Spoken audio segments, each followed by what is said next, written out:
I'm going to do another small batch. Like I said, I'm about out of lye, so I had two final tiny batches. This is hibiscus tea that I made last night and put in the fridge, and the rest of the lye. And I have in the crock pot the oils. And I'm going back out to the porch to my lye station.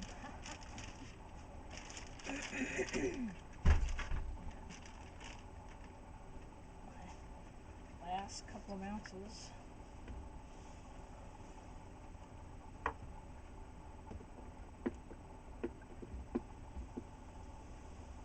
Lye. Which I had to order the lye online. Nobody has it locally anymore thanks to the stupid meth people. Wonderful, huh? Drug dealers have screwed up for soap makers. And even though that was crimson colored, it won't affect the color, so the only thing it'll do is maybe give it a light beige color. That's about it. But there's some properties in hibiscus tea that are really good for acne. And this is acne soap.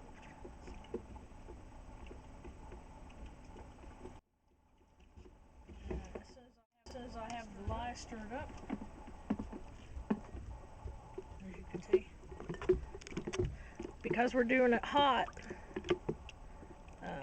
I don't have to worry about temperatures. So onward we go here.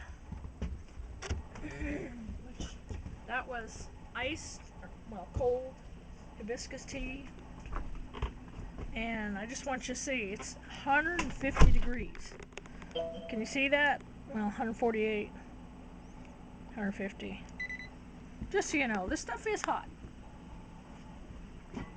Can't really tell when you're just looking at something.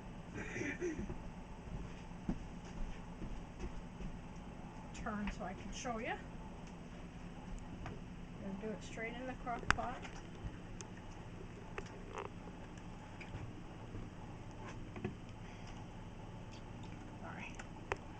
Alright, here we go. Now because we're doing it hot, don't have to worry about temperatures. Isn't that just ugly?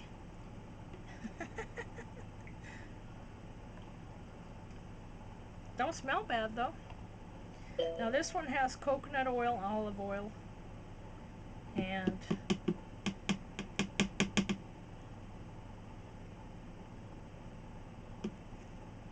when it hits trace, I'll be adding a half ounce of castor oil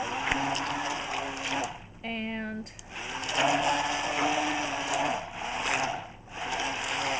some vitamin E.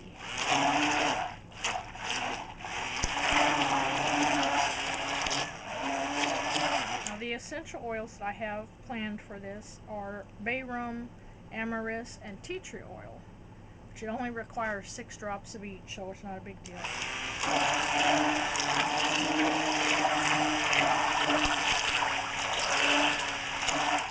But you basically do the same thing as we did before, which I've never had a batch gel on me like that. You got to see it. Woohoo, huh? Aren't you special?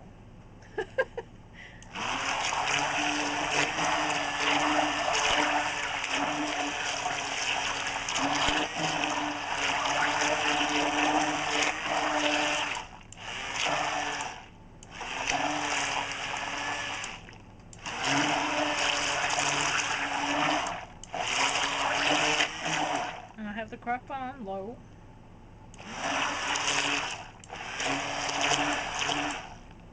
I've been mixing for about 5 minutes off and on. And I've got a light trace right now.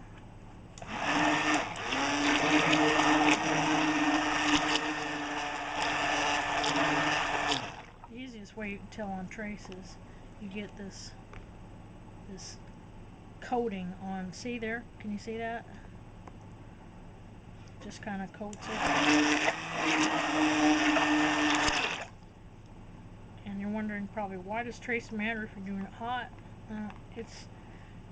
It's the matter of mixing stuff up. That's what trace is all about. You're actually emulsifying. And before they had stick blenders, you would literally sit and stir like this for about a half hour. The stick blenders emulsify stuff so much faster and better that it's able to come to trace quicker. So it's kind of revolutionized soap making, having these little stick blenders. It's a wonderful thing. And maybe just a little more.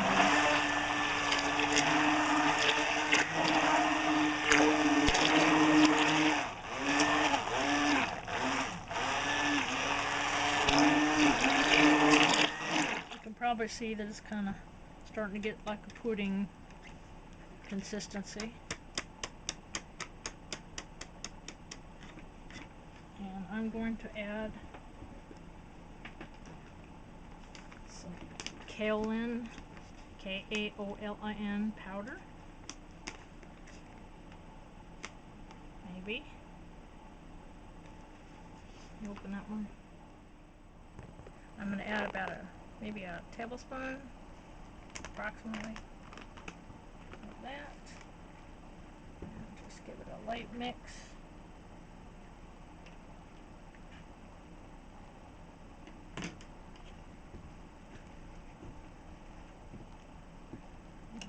Here. I'm going to wait till the very end to add my essential oils. Oh crap, I got some flexible. I didn't wash this utensil, I should have. You see how it's kind of puddingish looking? The kaolin kind of absorbs oil and gives a little bit of scrubbiness. Real healthy stuff. Again, this is going to be acne soap, so.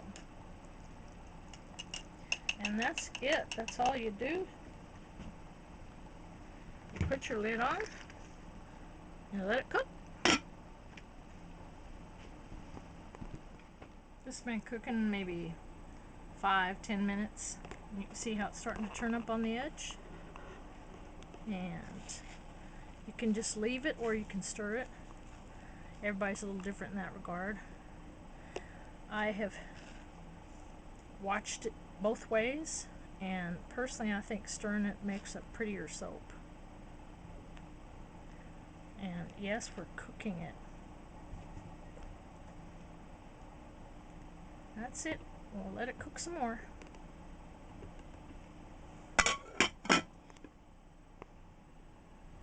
I'm going to open it up and give it another stir.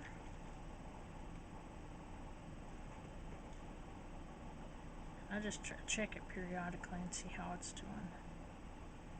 I put the other one that I put in the mold, the one that the purple, blue, and anyway, the other one, I took in the house and put in the oven with just the pilot light on. And it's already gelling. It's already doing its thing. If you use an oven process, it cuts your cure time in half. If you use the crock pot or an oven method where you're cooking it the whole time like this, you only have to literally you could use the soap after you're done, but cure time they usually recommend a week or two just to let it get harder. So that's one of the reasons I really like the hot processing, because the cure time is very low. Now you can't make as pretty as soaps, I don't think, with it, but I've seen one gal online who can do a really great job in making them pretty. I just haven't gotten into that yet. I'm gonna let this cook some more. Not quite done. It's been cooking for about maybe 15 minutes, I think, and it's getting real close now. You can see how it's starting to look like kind of mashed potatoes. We are just about ready to roll here. I'll give it another 5 minutes and we'll do a zap test on it. Make sure that the lye is cooked out and put it in the mold, put the essential oils in it and put it in the mold. Alright, it is soap. I did a zap test and it was fine. And I'm going to go ahead and add my essential oils and a ½ ounce of castor oil. They call this, when you add oil after it's already cooked, they call it super fatting. I don't know why they're super fatting an acne recipe, but whatever. I made this before, cold style instead of hot. I haven't done it hot style. Phew! Wish you could smell this. Huh? It smells like tea tree oil. Yeehaw.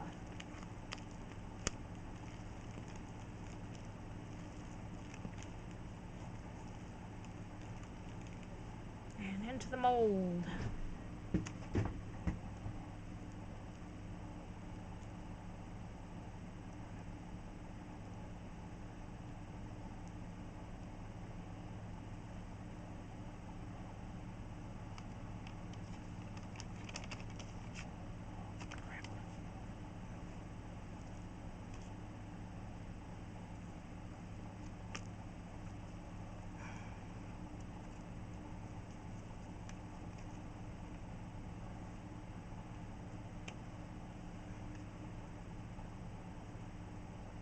Does that smell lovely, Marty? Yeah.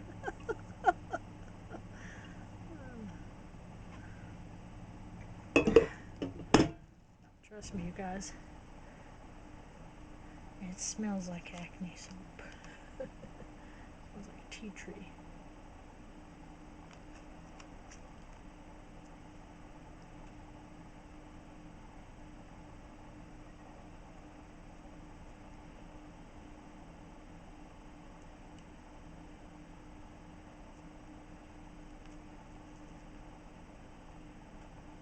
However this is how it will stay. That's why I try to smooth it if I can, because it's soap. And that's it. I'll come back when it's ready to be unmolded and the one that's cooking in the oven is ready to be unmolded so I can show you how they turned out.